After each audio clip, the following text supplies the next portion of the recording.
Bonjour à tous et à toutes, je vous retrouve pour mon What I Eat Today. C'était une vidéo vraiment très demandée, donc j'espère réellement qu'elle va vous plaire.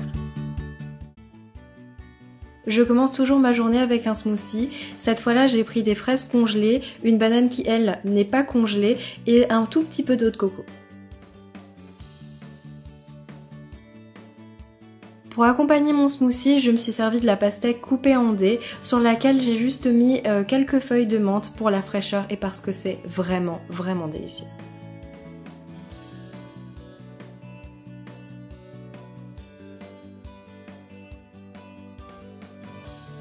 On passe désormais au repas de midi. Je prends 2 pommes de terre de taille moyenne que je n'épluche pas pour réduire mes déchets alimentaires. Je les coupe en deux, puis une première fois en lamelles et une seconde fois à nouveau en lamelles pour leur donner une forme de frites. J'ai reproduit à quelques détails près la recette de Lloyd Lang qui sera d'ailleurs en barre d'infos. Je fais précuire mes frites dans l'eau et je retire la casserole du feu 5 minutes après que l'eau ait commencé à bouillir. Je les fais égoutter dans une passoire et je rajoute différentes épices.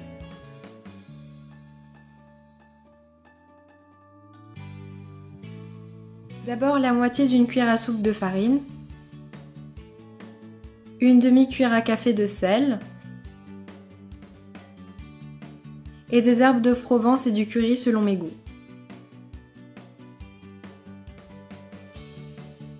Et je remets bien pour qu'aucune frite ne soit lésée et pour bien mélanger les épices. Je renverse désormais le contenu de la casserole sur une plaque de cuisson.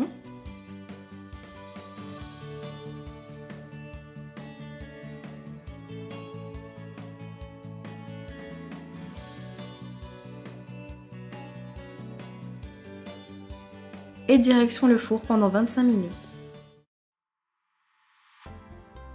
Pendant que les frites sont au four, je vais préparer la pizza.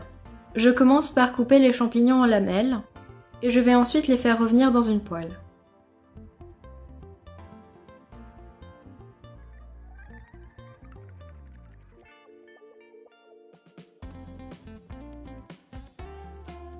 Enfin, je mets mes champignons de côté et dans la même poêle, je mets une pita coupée en deux. Je dresse généreusement avec de la sauce tomate et si tu te poses la question, oui, il y a effectivement des champignons dedans puisque c'était un reste d'une ancienne recette.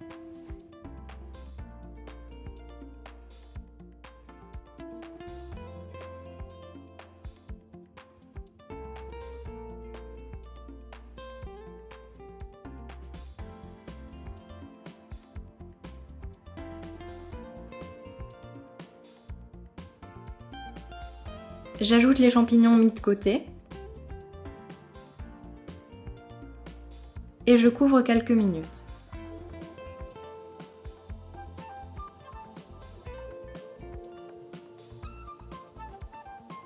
Maintenant, je retourne les pitas avec beaucoup de précaution parce que c'est quand même assez fragile.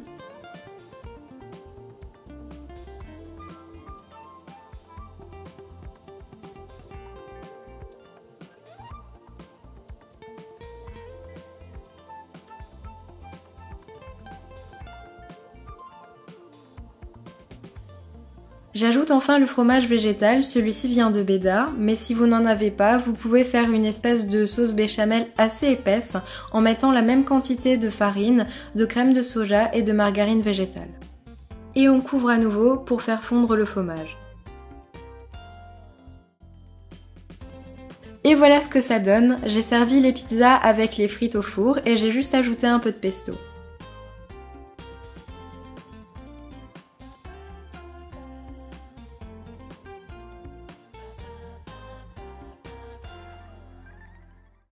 Je me permets une petite pause gourmande dans l'après-midi.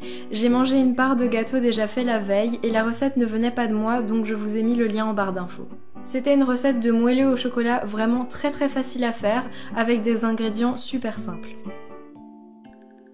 Et enfin pour le soir j'ai décidé de manger des rouleaux de printemps dans lesquels j'ai mis du concombre, des carottes, de l'avocat et des nouilles de soja. Je commence par tremper la galette de riz dans de l'eau tiède voire chaude pour l'assouplir.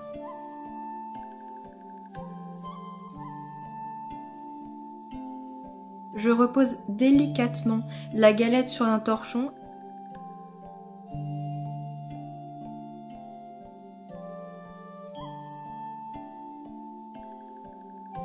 et j'ajoute les nouilles, les tranches d'avocat, les carottes et le concombre. Je replie la galette sur elle-même jusqu'aux 3/4. Et enfin, je rabats les côtés et finis de rouler.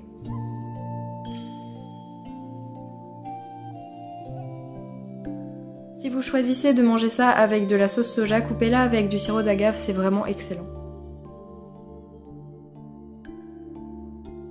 J'ai fait 7 rouleaux de printemps au final et je les ai servis avec une sorte de Buddha bowl avec du riz basmati, des feuilles de nori, j'adore vraiment ça, du concombre, de l'avocat et des graines de sésame.